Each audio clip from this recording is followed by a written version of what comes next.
ये स्टाइल का मामला है। रूपा फ्रंटलाइन।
আমি কি বলবো, ওটা আমার তো নাই, আমি তো করিনি।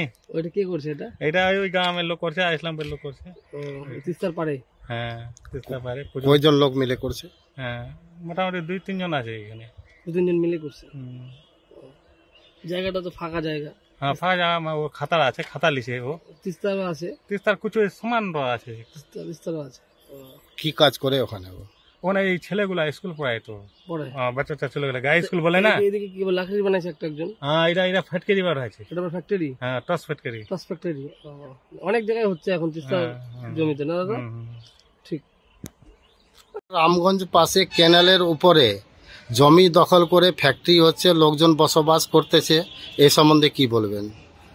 দেখুন, আজকে যত মাফিয়া, সে আপনি জমি মাফিয়া বলুন, দারু মাফিয়া বলুন, যত মাফিয়া আছে সব তো তৃণমূলের নেতা। আজকে রামগঞ্জের এলাকায় কারা আছে? ওখানে বিজেপি শাসনে আছে, ওখানে পুলিশ, যেখানে পুলিশ ফাঁড়ি আছে তার আশেপাশে সব জায়গা দখল হয়ে গেছে প্রায়। তো যেখানে প্রশাসন থাকতে, প্রশাসনের চোখের নাগারে আজকে ওখানে তৃণমূলের যারা দালাল আছে তারা ওখানে জমিগুলোকে একটার পর একটা সরকারি জমি বিক্রি হচ্ছে, তারা দেখতে পাচ্ছে না? সেসব ডিপার্টমেন্ট জানে না? সবাই জানে। আসলে আজকে তৃণমূল যদি এটা না করে, তৃণমূল পার্টিটাই তো উঠে যাবে। আজকে রামগঞ্জে যেসব নেতারা, ওখানে তৃণমূলের নেতারা আছে, তারা একসময় কি ছিল? আজকে তারা দেখুন তো, তাদের রামগঞ্জে একটা বাড়ি আছে, ইসলামপুরে একটা বাড়ি আছে, আবার শিলিগুড়িতে আবার ফ্ল্যাট নিচ্ছে। কোথার থেকে আছে টাকাগুলো? কোটি কোটি টাকা ওখানে চলছে, ব্যবসা চলছে ওখানে। জমি একটার পর একটা সরকারি জমি দখল হয়ে গেছে। আপনি রামগঞ্জ থেকে নিয়ে যে চোপড়া লক্ষ্মীপুরের রাস্তাটা যান, দু সাইডে সরকারি জমি একটাও আপনারা পাবেন না, সব একটার পর একটা দখলে যাচ্ছে। তিস্তার পাড়া, কদিন পরে তিস্তার যতটুকু আপনারা ক্যানেল দেখতে পাচ্ছেন, ওইটুকু ক্যানেল দেখতে পাবেন না, ওটাও দখল করে নেবে। আপনারা ওই যদি ওই তিস্তা ক্যানেল দিয়ে যদি চলে আসেন, আপনারা চলে যান সোনাখোদার এদিকে, আমাদের ইসলামপুর বিধানসভার মধ্যে আপনি পরে ওটা চলে যান সোনাখোদার দিকে, যদি আপনারা দেখবেন যে তিস্তা ক্যানেলটাই ওরা উঠিয়ে দিচ্ছে, পাবেনই না খুঁজে। একদম ওদিক দিকে চলে যান ঘোড়ামারা অবধি, তিস্তা ক্যানেল আর খুঁজে পাবেন না, কেন? সব জায়গা দখল করে নিচ্ছে এবং প্রত্যেকটাতে সরাসরিভাবে তৃণমূলের যারা জমি মাফিয়ার নেতা আছে তারা জড়িত আছে।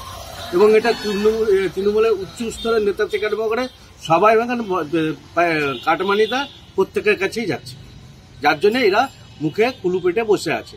এবং প্রশাসন, আমাদের পশ্চিমবঙ্গের বর্তমান যে প্রশাসন, মুখে মূলো আর কানে তুলো আর চোখে ঠুলো বুঝে বসে আছে। কি নাম আপনার? সুরজিৎ সেন, বিজেপি জেলা সহসভাপতি।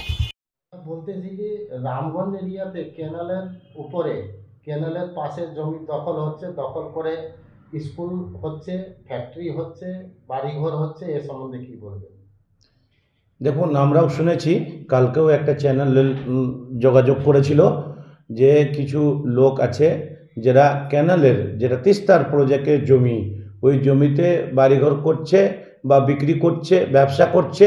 আমরা শুনেছি, শোনার সাথে সাথে আমরা অ্যাডমিনিস্ট্রেশনকে, পুলিশ ডিপার্টমেন্টকে জানিয়েছি যে এগুলো তাড়াতাড়ি বন্ধ করা হোক, কারণ ওটা গভর্নমেন্টের জমি, তিস্তা ক্যানেলের জমি, তিস্তা প্রজেক্টের জমি।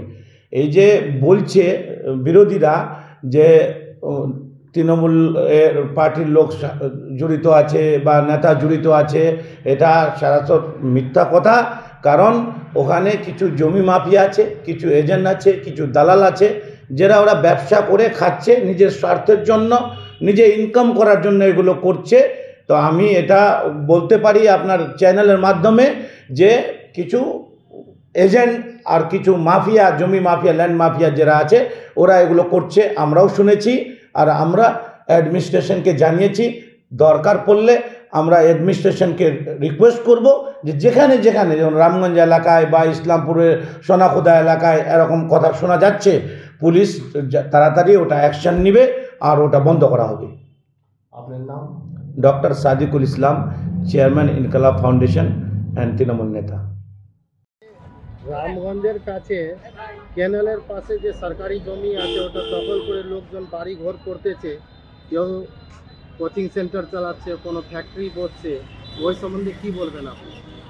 দেখুন, এ রাজ্যে বামপন সরকার আসবার পর আমূল ভূমি সংস্কারের মাধ্যমে গরিব মানুষদের পাট্টা দেওয়া হয়েছিল এবং পরবর্তীতে আমরা দেখলাম এই যে শ্রমজীবী মানুষ তাদের হাতে জমি গেল। এ রাজ্যের যে সরকারটা আছে এখন 2010-এর পরে আসবার পর, এ রাজ্যের সরকার একাধারে বলছে যে আমি জমি উদ্ধার করব, আবার পাশাপাশি দেখা যাচ্ছে এ রাজ্যের মুখ্যমন্ত্রী তার অনুপ্রেরণায় তার দলের জমি মাফিয়ারা বিভিন্ন জায়গায় জমি দখল করছে এবং জমি দখল করবার পর তারা হচ্ছে চড়া দামে বিক্রি করছে এবং জমি নিয়ে যে ব্যবসাটা তারা শুরু করেছে, এর বিরুদ্ধে আমরা, গরিব মানুষ সেখানে বসুক, তার হচ্ছে সেখানে বাসস্থান যদি হয়েও থাকে, একটা গরিব মানুষ তার পাটটা হচ্ছে গ্রামে গঞ্জে কেড়ে নিচ্ছে এই হচ্ছে সরকারের হচ্ছে সাঙ্গপাঙ্গরা, তারা কোথায় যাবে? আমরা বলছি যে যদি পরিষ্কার করতে হয় তাদের বিকল্প ব্যবস্থা করুক। এ রাজ্যের মুখ্যমন্ত্রী বড় বড় কথা বলে, অথচ দেখবেন আপনি গোটা রাজ্য জুড়ে তার দলের সমস্ত হচ্ছে জমিগুলো হচ্ছে সেখানে হচ্ছে অধিগ্রহণ করছে এবং হচ্ছে বিক্রি করছে। এবং আমি জানি না যে তাদের কিছু কিছু জায়গায় এটাও খবর আছে যে তারা হচ্ছে রেকর্ডভুক্ত পর্যন্ত করে নিচ্ছে। কোথার থেকে হয় এগুলো? হ্যাঁ, যে রাজ্যের মুখ্যমন্ত্রী তিনি নিজে ওই দপ্তরের খুব সম্ভব হচ্ছে দায়িত্বে আছেন, এ হয় নাকি? এই রাজ্যটাকে শেষ করে দিচ্ছে এই এই এই এই সরকার। আমার নাম রঘুপতি মুখার্জি, কোন পদে আছে? আমি CPIM 1 নম্বর এরিয়া কমিটির সদস্য।